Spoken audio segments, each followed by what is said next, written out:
Hello बच्चों, आज अपने नए टॉपिक लेके आए हैं। मानव जनन तंत्र चल रहा है, उसमें अपन लास्ट कोर्स टॉपिक पढ़ेंगे फीमेल रिप्रोडक्टिव सिस्टम यानी मादा जनन तंत्र का लास्ट टॉपिक पढ़ेंगे स्तन ग्रंथियां। कौन सी ग्रंथियां? स्तन ग्रंथियां। इनको चुचुक ग्रंथियां भी कहते हैं। क्या कहते हैं? चुचुक ग्रंथियां भी कहते हैं।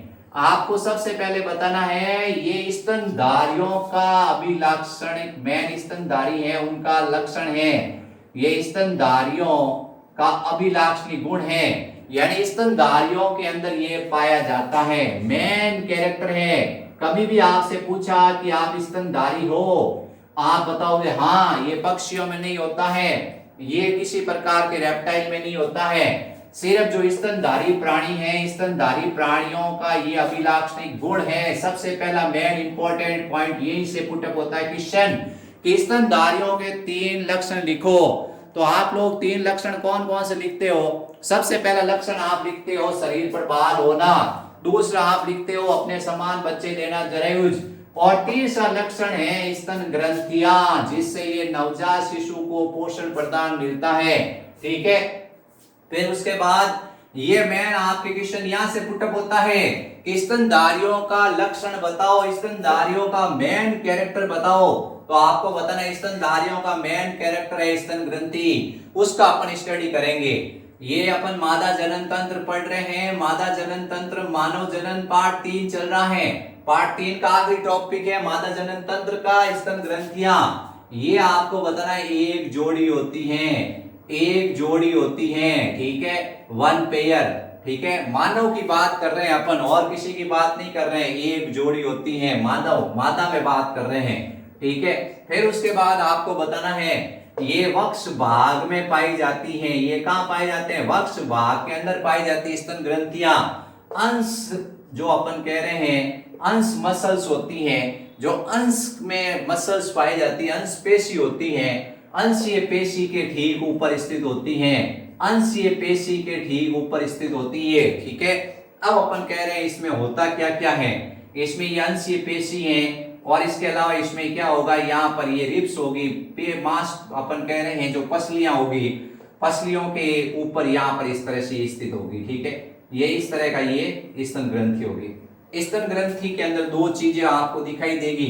एक तो इसमें दिखाई देगा वसीय उत्तक, एक आपको इसमें दिखेगा वसीय उत्तक। वसीय उत्तक क्या होता है? अलग अलग महिलाओं में अलग अलग होता है। जिसमें वसीय उत्तक का जमाव अधिक होगा उसमें स्तन बड़े होंगे, वसीय उत्तक का क्या होगा, जमाव कम होगा, उसमें स्तन छोटे होंगे। तो वसा पाई जाती है इसके अंदर मेन। फिर उसके बाद इसमें पाए जाते हैं ग्रंथिल उत्तक, ग्रंथिल उत्तक। दूसरा इसमें होता है ग्रंथिल उत्तक। तो इसमें 2 तरह की संरचनाएं आपको दिखेगी। एक तो आपको इसमें दिखेंगे वसीय उत्तक, इस तरह की ये वसा होगी, इसमें ये वसा भरी होगी, इस तरह की ये वसा होगी, इस तरह की इसमें वसा क्या होगी, वसा। ये वसा पाई जाएगी इसके अंदर, वसा, यानी इसमें फेट होगी, और फेट के कारण क्या होंगे, स्तन बड़े आकार के या छोटे आकार, जिसमें ज्यादा वसा उसमें बड़े आकार के, जिसमें ज्यादा कम वसा उसमें छोटे। फिर इसके बाद इसमें होगी ये इस तरह की संरचनाएं, इनको कहेंगे ग्रंथिल उत्तक। क्या कहेंगे? ग्रंथिल उत्तक। ये ग्रंथिल उत्तक है, क्या है? इस तरह की संरचनाएं होगी जिसको अपन कहेंगे ग्रंथिल उत्तक। क्या कहेंगे? ग्रंथिल उत्तक। इससे क्या होगा, दूध बनेगा और बाहर निकलेगा। अब अपन वसीय उत्तक को यही विराम दे देते हैं। ग्रंथिल उत्तक को अपन क्या करते हैं, आगे स्टडी करते हैं। ग्रंथिल उत्तक में क्या होता है?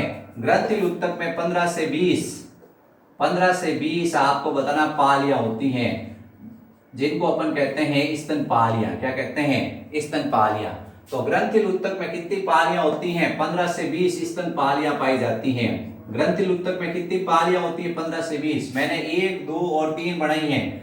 आपने फेफड़े की संरचना पढ़ी है, उसको याद कर लो। उस तरह से ये है बिल्कुल कि भाई इसमें ग्रंथिल उत्तक में कितनी पालियां हैं? 15 से 20 स्तन पाली है। एक पाली में असंख्य कूपिकाएं होती हैं। एक पाली में असंख्य कूपिकाएं होती हैं। एक पाली में से असंख्य कूपिकाएं, ये मैंने कूपिकाएं बनाई, ये कूपिकाएं। सबसे पहले इसमें कूपिकाएं हैं, क्या हैं? असंख्य कूपिकाएं। ये प्रत्येक पाली में, प्रत्येक स्तन पाली में, प्रत्येक स्तन पाली के अंदर, प्रत्येक स्तन पाली में अपन ले रहे ग्रंथिल उत्तक। ग्रंथिल उत्तक में क्या होता है? 15 से 20 स्तन पालियां। प्रत्येक स्तन पाली में, प्रत्येक स्तन पाली में, प्रत्येक स्तन पाली में असंख्य तुम्बिकाएं, असंख्य तुम्बिकाएं। अपन सबसे पहले ले रहे कूपिकाएं ले रहे हैं, यहाँ कूपिकाएं होती है, कूपिकाएं एम्पुला, कूपिकाएं एम्पुला होती है।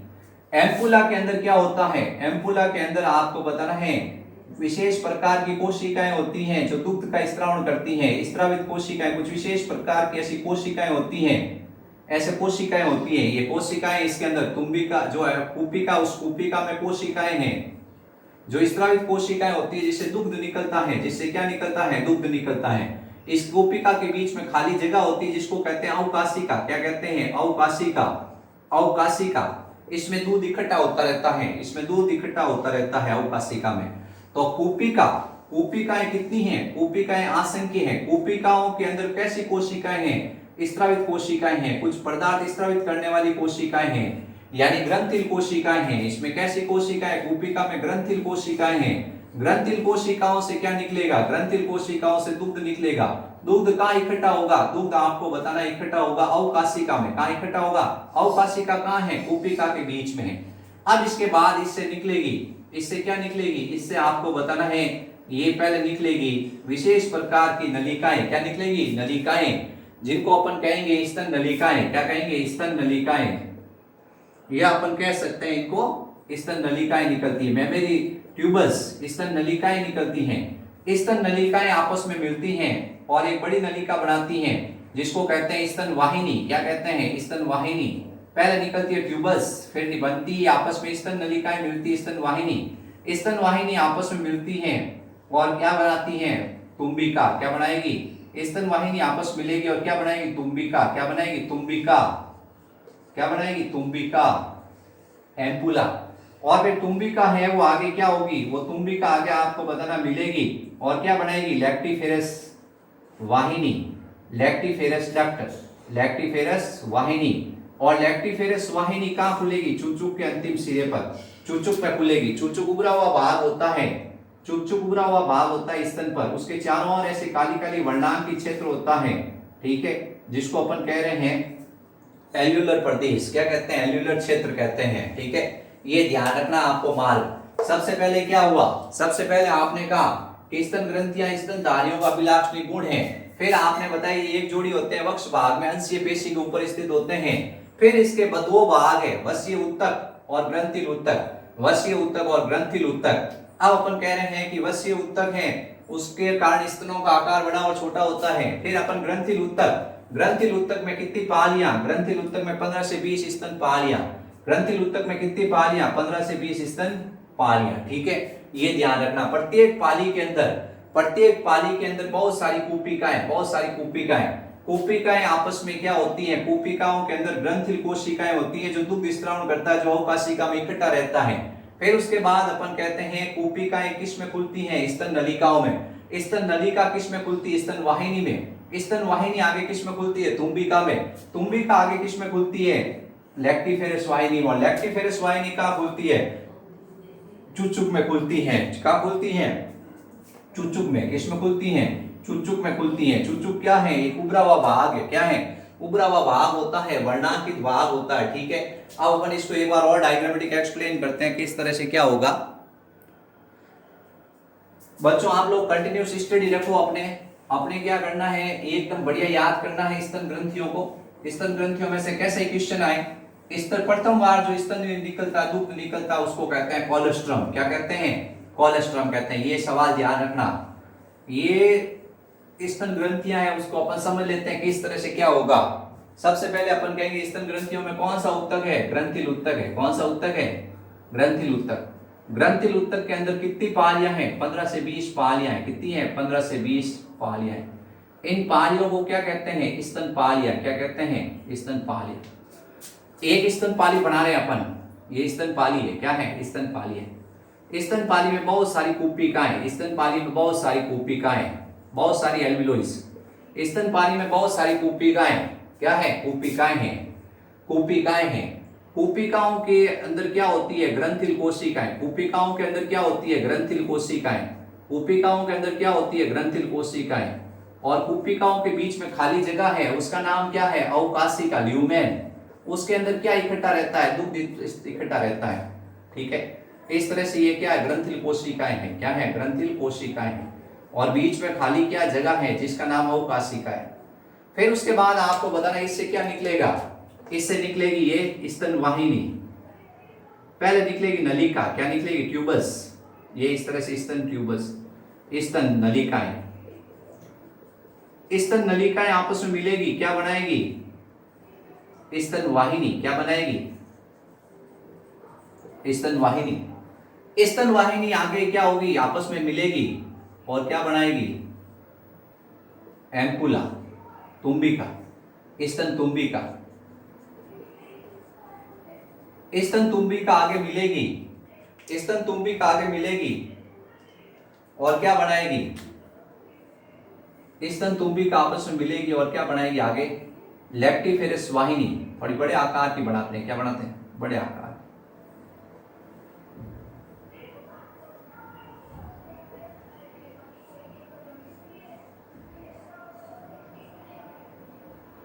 ये बन गई अपने लेक्टिफेरस वाहिनी, लेक्टिफेरस वाहिनी।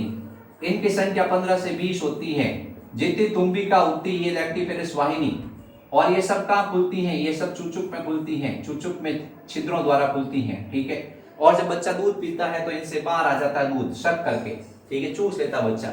तो ये अपने स्तन बनाया, ये स्तन बनाया। सबसे पहले आप क्या बनाओगे, सबसे पहले आप बनाओगे इस तरह से अंशीय पेशी। ये अंशीय पेशी बनाओगे, ऐसे अंशीय पेशी है, अंशीय पेशी बनाओगे, ये अंशीय पेशी। अंशीय पेशी बनाने के बाद आपको यहाँ बनाना है पसलियां। क्या बनानी है, पसलियां, ये पसलियां। फिर आप बनाओगे अंशीय पेशी। क्या बनाओगे, अंशीय पेशी। और बीच में ये लाल कलर की क्या है, अंशीय पेशियां, पसलियां। पसलियों के बीच में आपको क्या बनाना है, पसलियों के बीच में, इन पसलियों के बीच में अंतरापरशुक पेशियां होती है, अंतरापरशुक पेशियां, फिर पेशियां। ये क्या है, चुचुक है। क्या है, चुचुक है। ये इसके चारों ओर काला काला क्षेत्र है जिसका नाम आपको बताना है वर्णांकी क्षेत्र। कैसा क्षेत्र है, वर्णांकी क्षेत्र, एरियोला। फिर इसके अंदर बनाओगे आप ऐसे, सबसे पहले आप बनाओगे वसा। क्या बनाओगे, ऐसे वसा बना दोगे, ऐसे वसा। ये वसा का जमाव कर दोगे, ऐसे वसा, ये वसा। फिर आपको इस तरह से ये डायग्राम पुटअप करना है। क्या करना है, ऐसे मैं 3 बना दूंगा, ऐसे यूं, 1